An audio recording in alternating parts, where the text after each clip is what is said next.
உலகின் மிகவும் பணக்கார சுவாமியாக திகழ்கிறார் திருப்பதி வெங்கடேஸ்வரா. நாம் அனைவருக்கு ஒரு குல தெய்வம் இருப்பது போல திருப்பதி சுவாமிக்கும் குல தெய்வம் உள்ளது.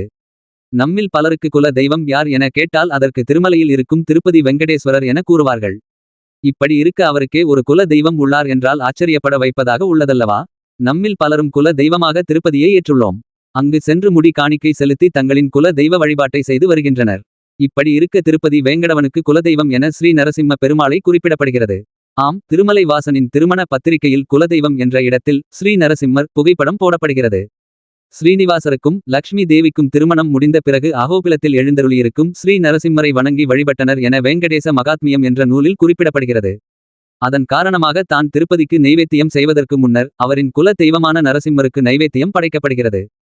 தன் பக்தன் பிரகலாதனின் பக்தி நம்பிக்கைக்கு இணங்க நாராயணன் தூணிலும் இருப்பான் துரும்பிலும் இருப்பான் என்பதை உணர்த்தும் பொருட்டும் பக்த பிரகலாதனை காக்கும் பொருட்டும் மனிதனும் அல்லாத மிருகமும் அல்லாத நரசிம்ம உருவத்தில் தூணிலிருந்து தோன்றி இரண்ய கசிபுவை கொன்று காத்தருளினார். இப்படி பக்தர்களை காக்க எங்கு அழைத்தாலும் வரக்கூடிய நரசிம்மரை குல தெய்வமாக திருமலை வெங்கடேசன் ஏற்றுள்ளார்.